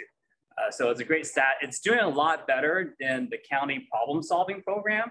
The county problem solving program is a program designed to do something like this, where you're having like petty cash to kind of go in towards solving the problem. But they've just made the program so hard to access for our outreach workers that a lot of them don't access that money. So there's constant underspending in their program. So we think we've designed a better program to provide the security deposits and these low cost solutions. So we're gonna put together a presentation and hopefully we'll have that ready for the next board meeting. And then the idea is to take that presentation and share it with our partners in the county to kind of show them the Innovation Fund success that we have. We've really innovated a program there. And then lastly, Torrance. So we have a great group of Torrance people here. Part of our Innovation Fund is to help Torrance with the pallet shelter, and they had the grand opening. And then we just got the first report on the last city council meeting. And so far so good. The report back showed that they were able to so far take quite a number of people off the streets already. 49, yeah. And what was really important, what I thought was really important is that those people came from your parks. So I think it was like 18 people or 19 people from Columbia Park. And there were like 5 other parks on there, 3 people from the Loma Mall. So I thought that was a great thing to show that you're actually reclaiming your public spaces. And now the next step is to get those people from the shelter housed permanently so we can bring in more people to the shelter. So can I ask how many pallet homes and rather than individually? 40. Yeah. Ron, so I got a question for you. Yeah. Appreciate all the help. I think just before you got to this part, you were talking about the vouchers. I think, was it $1,000? Yeah. Pretty quickly. Yeah, the client aid, yeah. Yeah, client aid. Yeah. So if we get in a pinch, 40s is all totally occupied. and we want to offer like a whole weeks of hotel stay at Howard Johnson's, 3 blocks from our civic center. Yeah. Is that a possibility for us to ask for a voucher for maybe 5 days of stay? Well, actually, we work with Zalma and Viet, your city managers, deputies, really closely. And like, for example, one of your first residents was an 88-year-old senior. So we actually did use COG funds to put her into a motel before the shelter opened. So yes, the answer is yes, we could definitely do that. What we'd like to see is that person having a housing plan so that the stay is not indefinite. We don't want to put someone in a hotel and then 5 days later they're back on the street. Yeah. I mean, it could be use it for 5 days, and then we know that one is about to leave. Yeah. And we need to buy some time, but it serves almost the same purpose. Yeah. But in that case, you might want to go to a Home Key 3 project and get a place where those 40 people can graduate to permanent housing, and you can refill the 40. I understand. Another option. Yeah. I just want to make sure my 2 colleagues heard what I just asked. Right. Loud and clear. Okay. There's also other. They know what I'm thinking. And I'll work with you guys. There's also other options. One option we're exploring is, and I just did this for a Torrance person. Father got divorced, had a very emotional breakdown. I actually work for Mercedes-Benz, and just quit his job due to the divorce. We put him into shared housing, which is $600 a month. He paid for the first month because he was able to work. And so I told him, look for a job. I'm paying only for the first month. You get a job and you'll be set for the second month. It's only $600. It's low. And so that's another option, is put them into shared housing. But that's really only for people that are capable of working and can really kind of take care of themselves. So that's another program that we can do to get people off the streets and not just rely on those 40 units. Johnson, is there a limit to how long those first 40 people can stay? Is it like 3 months, 6 months, or is there no limit? I think they're targeting 6 months. 6 months, right? Yeah. 6 months, but it's indefinite. We don't have an actual time cutoff because of the availability of permanent housing. And so have they been able to transition anybody out of there yet? Yeah, so we had one gentleman who actually got a full-time job as a security guard. And then I believe there were 2 people that were on the verge of, they had like a housing voucher and were on the verge of being housed. So it just depends on the case. What is the average stay in Redondo Beach? Do we know? Redondo Beach was really quick when they first opened. Right, and it slowed down because we didn't have permanent housing for them. We still have, I think, 1 person who's been there the whole time that they haven't been able to. I think 1 or 2. Yeah. But it's fast. I mean, the number that you see on the street is drastically reduced. So I endorse it fully, and it's in my district for that matter. And you get opposition initially, but it fades as soon as they see that it's working and you're prioritizing the people that live in that area or the homeless in that area. I guess it's worth mentioning. It's kind of interesting because Redondo Beach is kind of on, not the tail end, but they're further along in the maturity of their pellet shelter. So on the same night that you were presented the first, update, Redondo Beach was kind of giving their kind of, 2-year mark update. And they had a presenter, her name is Valerie, and she was saying how it helped her. So she's been homeless for 5 years. It helped her get mentally stable. It took a year. She was in the pellet shelter for comes from a family of alcoholics. She was using alcohol. And then, she got rehabilitated. She now lives in Hawthorne, works at the Bay Club in Redondo Beach, and just recently bought herself a car. So, I mean, it's remarkable. And she's a woman talking about what it was like to live on the street, that she wasn't able to get sleep and the like. As it turns out, I learned afterwards that it was a resident from our district who had gone to the pallet shelter trying to help people out. And what he did was he helped her with a resume so that she could get her resume to the Bay Club and help her get a job. So. And she's now trying to rebuild her relationship with her teenage daughter. So really great story. We're going to share this on our social media campaign, where we're going to tell all these stories to your constituents. I hope you follow our social media campaign, because Ronson is posting every week and with Colleen, good news on the homeless front. And we think it's really important. You can easily see the bad news stories, but it's very hard to find the good news stories. So please, like us or whatever you have to do, and you'll get to be able to see those. How quickly can we turn around a client aid voucher? Really quickly, like same day. Same day? We could, yeah. That's the whole idea. We don't want to waste any time. We want to get these people off the streets. Don't we have to process food for you forever and then have forms and a steering committee to review the process? Yeah, we've always done it this way. That sounds like a great plan, Barry. Johnson, thank you so much for your update. And just for everyone's knowledge, when does the homeless subcommittee meet? Oh, the next meeting, yeah. September 7th is the next one. 3 o'clock in the afternoon on Zoom. On a Wednesday. Zoom meeting. So if anyone wants to participate, I would highly recommend doing so. Anything else, Ronson? No, that's it. Okay, thank you very much. So the legislative committee. It's David. David. David. Okay, David. Sure. I'll give you guys a couple quick updates. The Regional Housing Trust legislation, SB 1444, is currently on the Assembly floor waiting for a vote. After that, it'll return to the Senate. Earlier in the week, Board Member Armato, our chair, and staff met with Senator Allen's office and the consultant for the Senate Government and Finance Committee to answer some of the questions that committee chair had. Once it passes the Assembly, it'll go back to that Senate committee for hearing. This is largely due to the fact that we introduced it by a gut and amend process. So the chair wanted to know kind of why we were trying to do it this year. Board Member Armato explained a lot of our process, and it seemed to address the questions. He did note that because our legislation is pretty much identical to existing Housing Trust JPA legislation, it seemed to kind of be not so much of an issue. So we're not kind of inventing something new. Before you go on to that, the funding that we asked for the Housing Trust, everybody is totally mum on that. We're hearing nothing. And so with 1 week left to go, chances are we're going to hear nothing.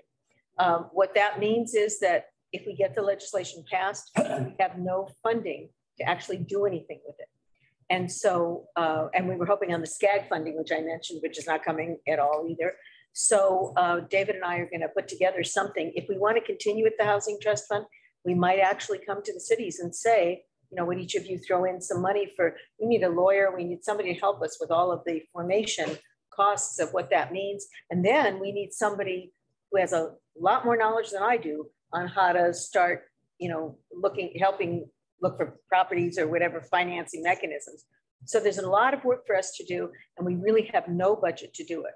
So that's the next thing and the other thing I just want to mention is we will probably find out if we ask the cities for a contribution, which cities want to come to the table, because we still don't know that really either. So that will be part of our, you'll hear a lot more about this. Go ahead, David. And the other one is our Neighborhood Electric Vehicle Plan Bill, AB 2432, which was sponsored by Assembly Member Marisucci. Great news on that one. That was signed by the governor on Monday. So in January, any city in the county or the county itself could adopt a neighborhood electric vehicle plan. This is important for us in the South Bay because it can help us implement the local travel network project if we ultimately need to use NEV terms, related terms in signage or street markings. I have two things to add here. One is we want to thank every city for your support on that legislation. And we want to thank Assemblyman Marisucci. And I was wondering, and tell me offline, we don't have to take time to do this, but if you've asked a legislator to sponsor legislation for you and it passes, what do you give them? I mean, is there something, would you give them a certificate, or have you done this, and can you find out if there's anything that special we should do? He carried something for us. The last thing I want to mention is, and this is for my speakers tonight, in the legislative committee coming up in the future, I really think it's important for us to, you're going to do the SB9 lawsuit if you want, but I think it's important for us to try to synthesize what Mark Verville said tonight, or Verville, and see if we can talk to our legislators. It's one thing for us to know the craziness of how this is, rolling out, but our legislators need to understand in hard numbers that if you mandate this, it's going to look like that. And nobody's talking to them that way. And so I think we should figure out in our legislative program how we can at least educate our own legislators about what we see as what's going on in that arena. So that would be my proposal. Maybe we can get a copy of that presentation. Yeah, it was in the chat. After every board meeting, I send out board highlights, and in the board highlights, all of the presentations are linked. Right. So you'll get a link tomorrow or Monday at the latest. Okay. So that completes, I think, the legislative report. And then Kim has I'm sorry, no, No worries. I was just going to add that I think our city and our city manager, Ara Moranian, can, in regards to writing about the RENA miscalculation, didn't we write a letter to SCAG and to the state HCD? He sent a letter to the governor and our legislators on the state auditors review of the RENA numbers. And at the last week's city managers lunch, I provided each of the city managers with a copy of that letter. Okay, fantastic. That's all I wanted to add. Kim, are you available? Yes. All right. So I'm also going to just share my screen quickly here with the update. Can you make it bigger? Yeah, that's a presentation mode. Kim, are you gone? Oh, I was gone for a second. Can you hear me? Yes. Yes, but can you hit the presentation mode on there so we can see it? It's very small. Yeah, it's coming up. Sorry about that. Let's see. Can you see it now? Presentation mode? Yeah. There we go. Sorry about that. It was freezing on me. So in addition to the update that's in your agenda packet, which is on pages 63 and 67, I wanted to give you a little bit more. So Southern California Edison's Charge Ready program, this is their EV charging infrastructure program. They are taking applications just up through September 2022. So that's coming up like in the next week. But after that, then applications are going to go on their waiting list. I know there's a lot of cities that are interested in this right now. I know some cities are actually in the process of getting that installation done for those electric vehicle chargers. But for those that want to, the program is not necessarily going to go away. And they're looking at new funding for starting January 1st, 2023. Also, really exciting news. I just found out today that there is a block grant that's coming for energy related projects. And you can see it's quite a bit of federal funding. And it includes all kinds of things: solars, fuel cells, energy audits. There's even a little bit of a transportation component to this. And LA County through the SoCal REN has offered to work with all of the partners. And so that includes the South Bay. And they would prepare the application, probably receive the funding because it's federal funding and that makes it more difficult. We could put together the programs, and then cities could then just access those programs through the COG, through the SoCal REN.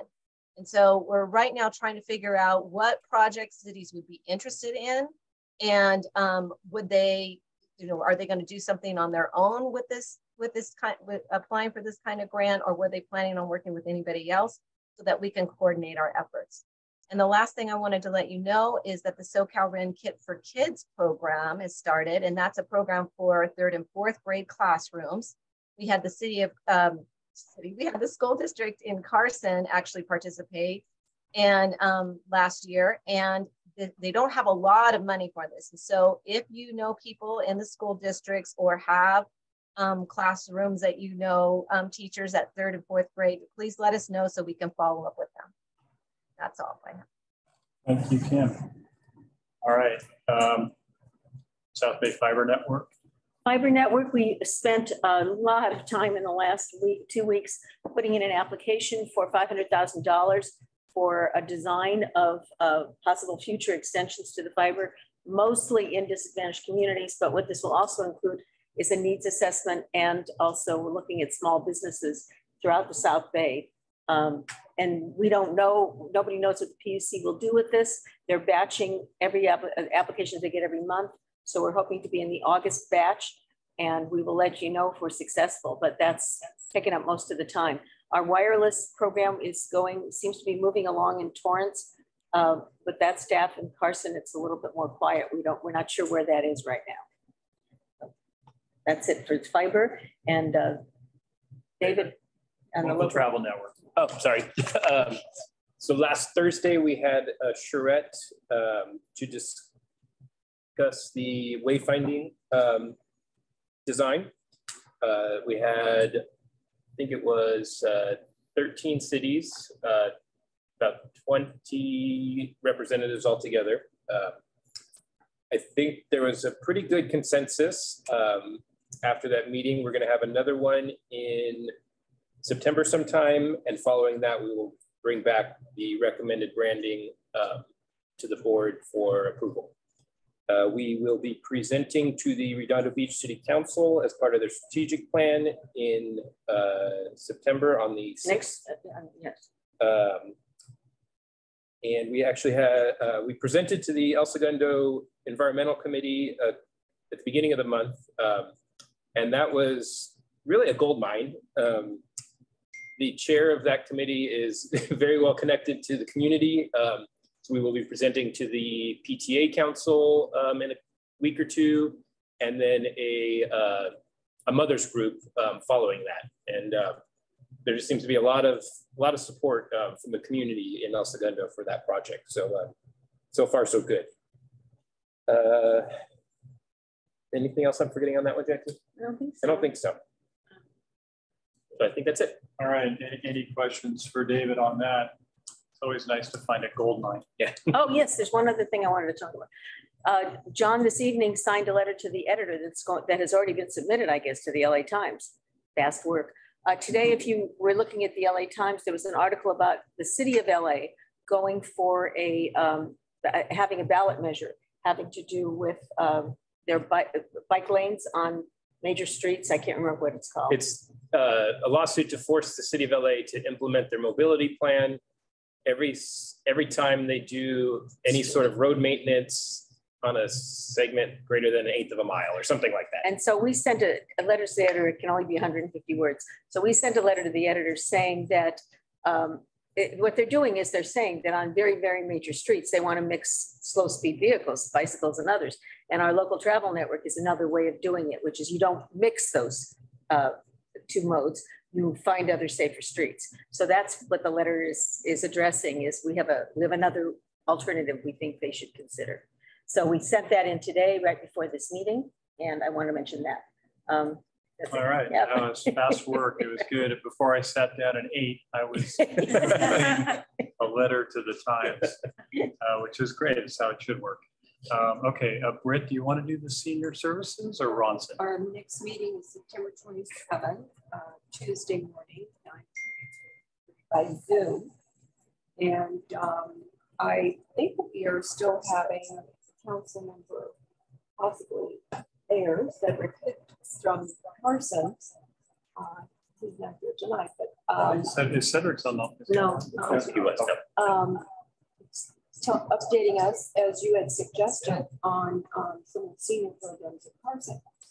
So we also heard from Helen Dennis, who is a syndicated columnist who has a regular column in the Sunday Daily Breeze, Successful Aging. She's going to be attending our meeting, and so we're going to ask her if she would, we could do a little highlight of what she sees as some of the major issues. So those are two things, and I think maybe Ronson has. Yeah, we also have a lady from PACE, which provides senior programs, like healthcare programs for seniors. She's going to come speak, and Gardena is actually going to come speak as well. So it's a pretty full itinerary for the next meeting. But it'd be fun, so you all come. All right, good way to say it. All right, thank you. Any questions for senior group? All right, very good. Now it looks like a General Assembly topic. So, Jackie? Yeah, it's time to talk about the General Assembly, and the next General Assembly is March 23rd. So please save the day. That's a regular board meeting day, but we won't have an evening meeting. We'll have the day meeting.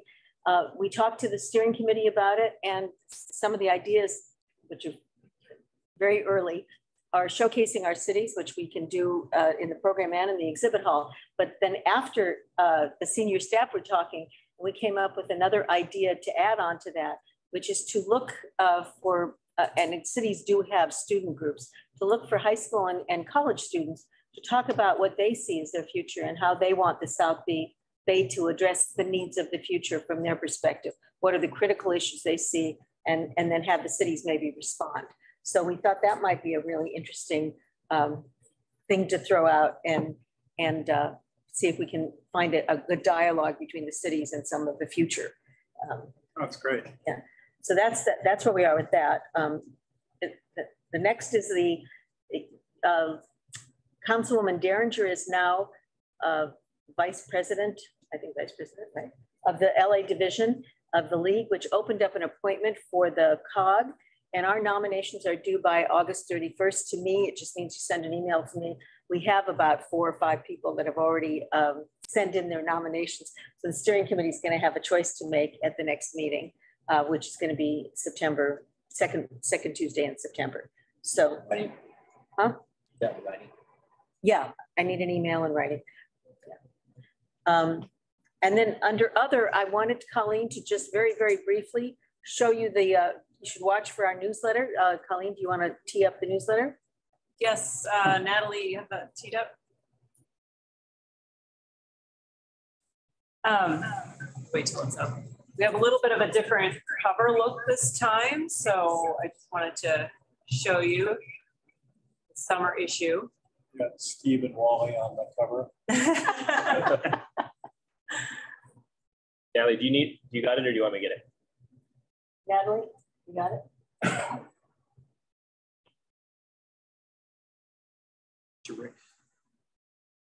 So our summer issue is printing right now. It'll be printed by Monday, hopefully, and we'll get that in the mail and also up on our website and out by email.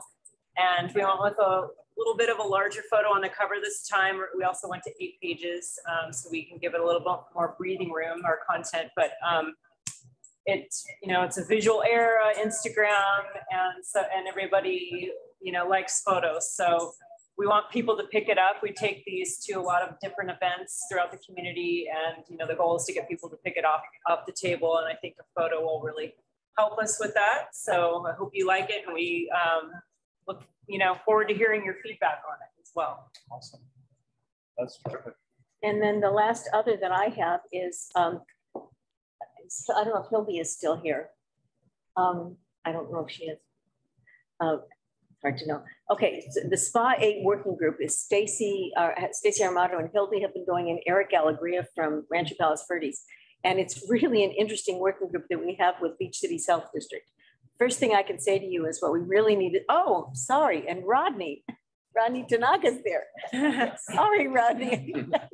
So we have those elected officials that do come, but we would really like more. And what's happened is we were meeting monthly, and we were getting a lot of presentations, and it was decided that we don't really need another group like that to do presentations. So we're going to meet, the next meeting is going to be October 20th. It's every couple of months we're going to meet, and we're going to do less presentation and more action orientation. We're going to be focusing a lot on mental health issues, regional coordination, and connecting elected officials with some of these available resources. The idea of the field trips, this group is going to help us with field trips as well. And I've got a lot written here, but one of the things I wanted to mention is some action items that were identified. We're looking into how the county is messaging 988 Suicide and Crisis Lifeline so that the South Bay cities can coordinate and distribute a consistent message throughout the South Bay. So that's something we talked about. Exploring tours and educational trips, data collection, designing a survey to identify the local mental health needs in each city, identifying service gaps and determining who else needs to be at the table so that we can have more actionable solutions, tracking the data from the county as and if we can get it, and then sending more information to this group about care courts and what they really need. So this is a really interesting group, and it's right now we're meeting at 9 o'clock in the morning on Thursdays, and it will be every, I think, 2 or 3 months. If you're interested, Rodney, I don't know if you want to say a few words yourself.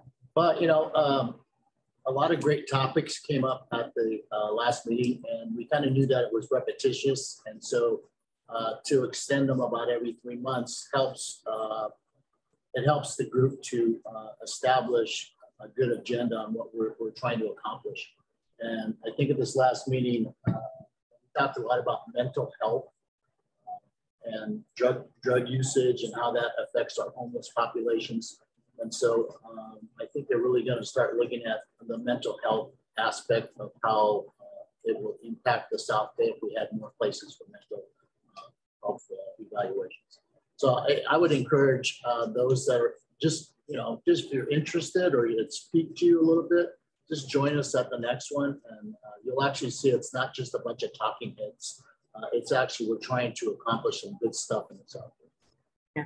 Yeah, I just want to add, like, I think this is important, but so I got a text message last week from Lila O'Meara, and it's about 405 Lady. I think I mentioned 405 Lady to you all before. Lila O'Meara. But Lila O'Meara is Redondo's like superstar housing navigator. I mean, she houses like 5 people a week. It's crazy. Like, she's just a machine. And 405 Lady is the lady you see when you're getting out the 405 at Inglewood Avenue. She has like really crazy makeup. She used to go to Miracosta High School, and she just had this great downfall. I mean, if you saw her high school yearbook picture, which I have, she just looks like blonde hair, typical stereotypical California girl, and it's just so sad to see her have that downfall. But she's been homeless like that for 5 years, and she loves panhandling right there at the freeway exit.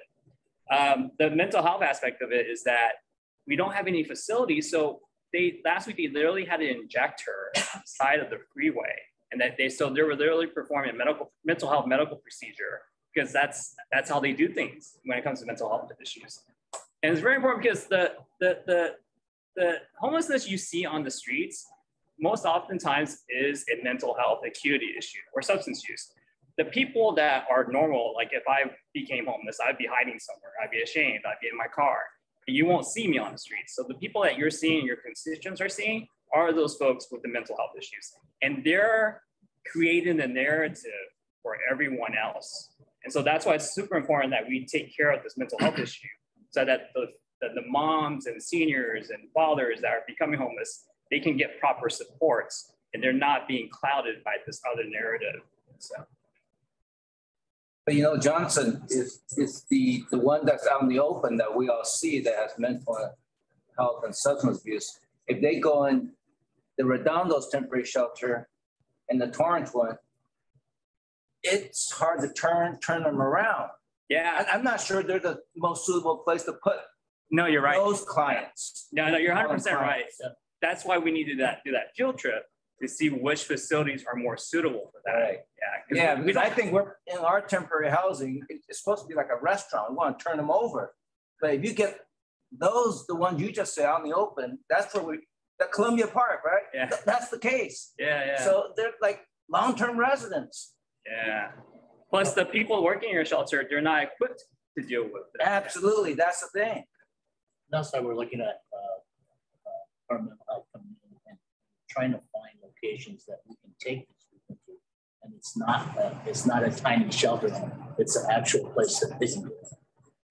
Try to make this point as quick as possible. At Independent Cities Association, we had Sam Quinones come and speak, and he wrote a book, and basically he studied it. He says that the people who use meth and fentanyl end up with this kind of, the mental health disability, schizophrenia. And it's not clear how long it lasts, sometimes for years, until they lose it, and then they're in the system. And so the problem is being on the street, being totally free, they just keep using it, so it's not getting better. And to a certain extent, maybe this realignment and getting people out of prisons for personal drug use is making the issue worse. Absolutely.